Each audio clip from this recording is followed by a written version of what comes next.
It's intermission time here at the Blossom Music Center, and here is our intermission host, Klaus George Roy, Publications Director and Program Annotator for the Cleveland Orchestra.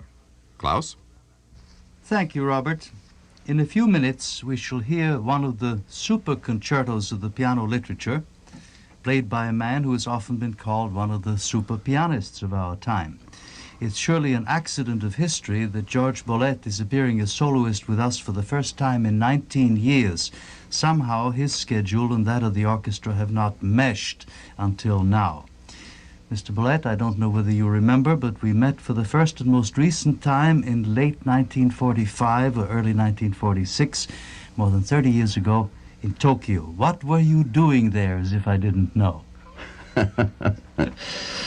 Well, as you know, I had a kind of a split army career, because the earlier part of the war I was a lieutenant in the Cuban Army, and most of my service in the Cuban Army I was assistant military attaché at the Cuban Embassy in Washington, which I must say was a very, very pleasant job.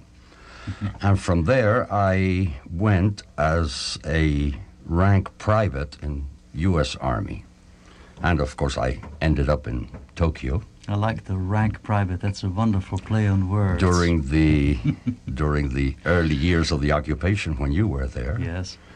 And I was very pleasantly surprised when, instead of being sent out into the fields to run mortar problems for some of the troops, I was assigned to GHQ as music director. That's right. I was at the same time special services and public affairs chief at another part. Yeah. In the old NYK building. I remember it very well. Line. I think you also gave a recital for us, for our troops, in that kitchen dining room we called the Shokugeki, the kitchen theater, remember? I remember very well.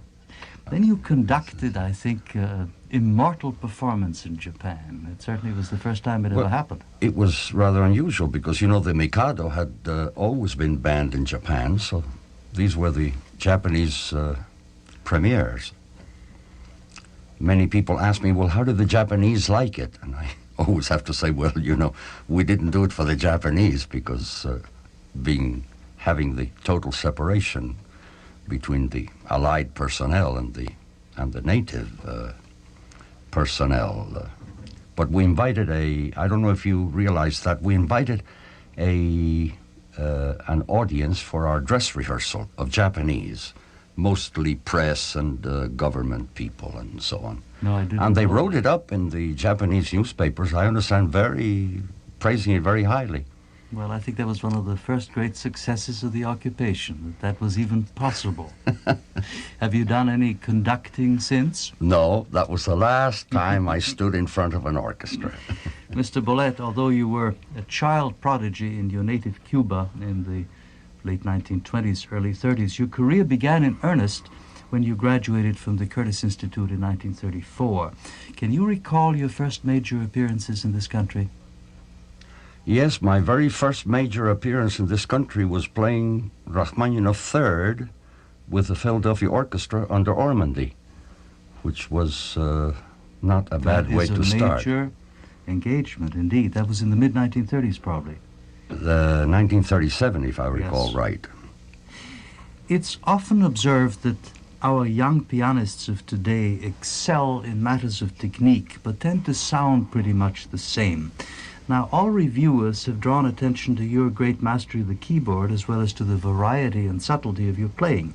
What would you yourself say, as an experienced artist, are the most distinguishing characteristics of your art that take it out of, well, the Fahrwasser, the channel that every pianist is supposed to be? Is that something one can tell? Well, you know, basically, I really don't like to talk about myself. That's a good sign. Especially about my playing. You know, I grew up in the days when the great great artists were Hofmann and Rachmaninoff and Friedman and Mojsevich and Cortot and Paderewski, Gieseking. You know, I heard them all. I was brought up since I was I think the very first piano recital I ever attended, I was 4 years of age. And I believe that those names that I have mentioned constitute a pianistic tradition which during my lifetime I have seen dwindle and practically die, I regret to say. I do a good bit of teaching, as you probably know, and people always ask me if I enjoy teaching. I always say, well, frankly, not particularly. I teach really out of duty because I believe that those of us that have received the great tradition from the great masters of the past, and my studies with David Saperton at the Curtis Institute and Rosenthal in Europe and Godowski,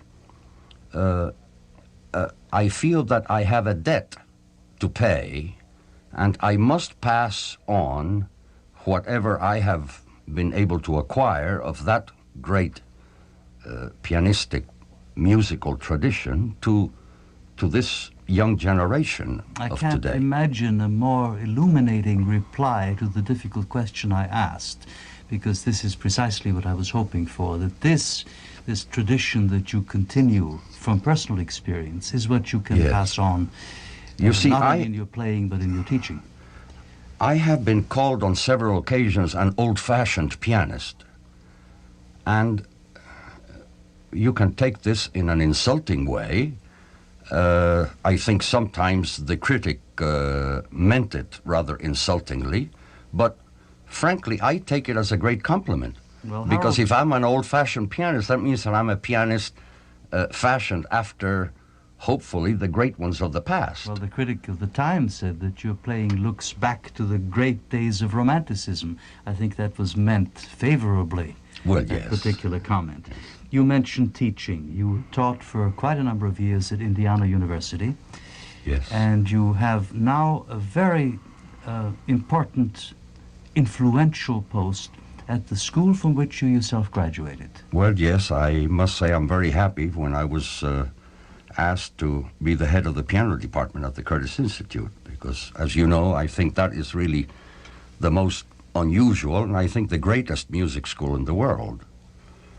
You have succeeded two great predecessors, Joseph Hoffmann and Rudolf Serkin. That's right. Well, that makes quite a Right. trio. You have been especially identified with the music of Liszt, which of course demands the hands and the mind of a master technician and also an avowed romanticist. Do you feel that what you bring to the music of Liszt is again in that great tradition of Rosenthal or Godowski, in addition to what you yourself have found in it? Is there a Liszt tradition? Well, I would say yes and no. I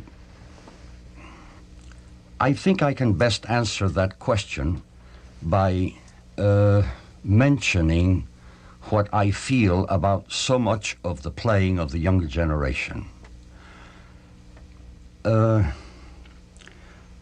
have been on a number of juries of international competitions, and as a result of that, naturally, I have heard dozens and dozens of young pianists play. They're all extremely talented. They all have a really remarkable, sometimes even frightening, mechanical command of the keyboard. They can play all the notes. They can play them very fast, faster than I think advisable many times. They never miss a note. They never take a chance. They never do anything that you might term individual. They never have an original idea, if you could possibly take musical dictation at the speed that they play, you would be able to duplicate exactly the composer's score. And as a result, you have what I call the typical competition winner, is someone who plays everything very well. And that is just about the worst thing that I could say about any pianist, because I think that that already denotes a kind of a total absence of anything that smacks of artistry. And after all, what is music all about if it's not the art? And it probably is the least possible way to play the music of Franz Liszt, which is either individualistic or it is nothing. Precisely. It's a question of style, Yes. of playing the Lisztian style. Have you heard some of the recordings of Erwin Neeraj-Hazy, who has recently come to great prominence after 50 years of silence? I heard the very first two that he did, not for commercial Yes, release. They're individualistic, all right. Yes, yes. Astonishing. Astonishingly so. Yes. Well, we have to hear your Liszt's performances via recordings, of which you have made quite a number. You've also recorded Chopin, Prokofiev, Rachmaninoff, and many others. I'm sure you're working on some right now. We have, unfortunately, a long concert. I say unfortunately, it's fortunate that it's a long concert, but we must stop. We look forward at present to a performance of Brahms' second concerto, and any pianist who can do justice to that gigantic work is indeed a master. It's been our privilege to talk with Jorge Bolet, world-famous pianist, and our soloist in today's concert. Thank you for taking the time to join us in the studio, and now back to Robert Conrad. Thank you, Klaus. Our intermission is drawing to a close here at the Blossom Music Center, and shortly Jerzy Semkow will be returning to the podium to conduct the Brahms Piano Concerto No. 2. Joining Mr. Semkow and the orchestra will be Jorge Bolet.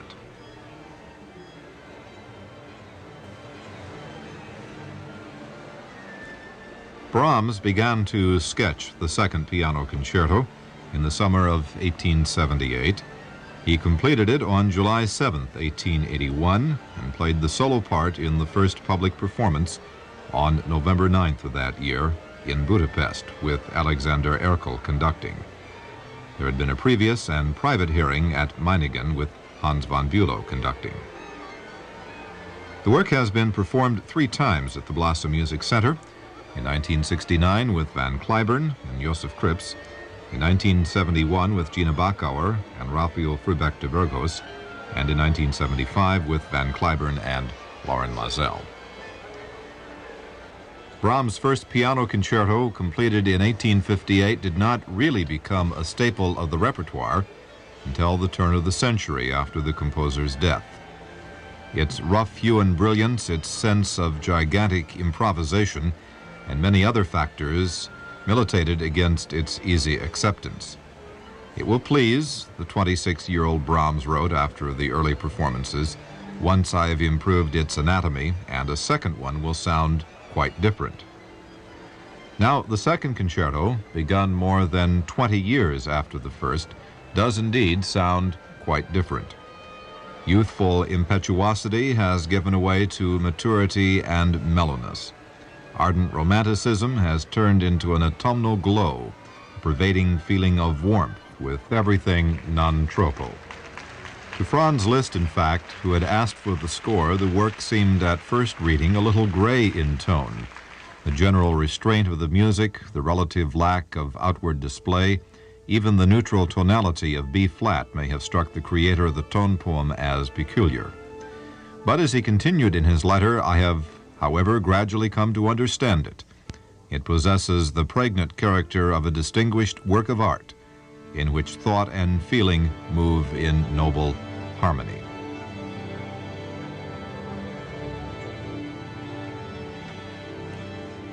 The Brahms Piano Concerto No. 2 has been recorded twice by the Cleveland Orchestra with George Sell conducting.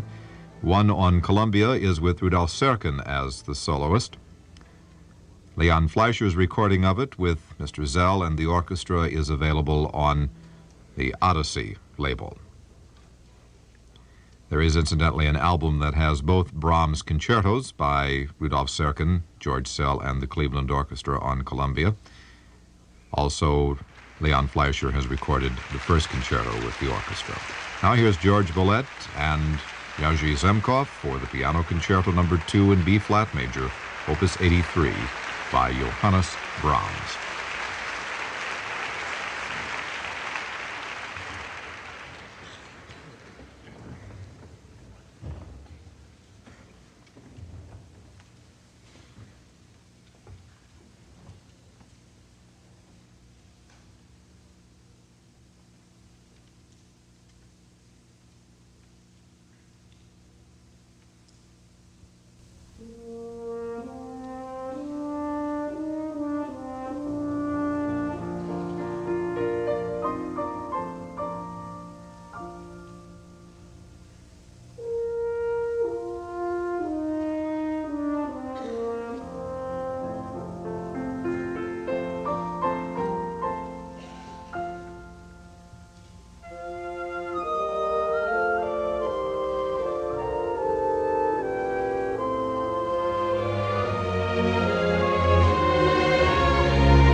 That was the Piano Concerto No. 2 in B-flat major, Opus 83 by Johannes Brahms, as performed by the Cleveland Orchestra, conducted by Jerzy Semkow with Jorge Bolet as the soloist.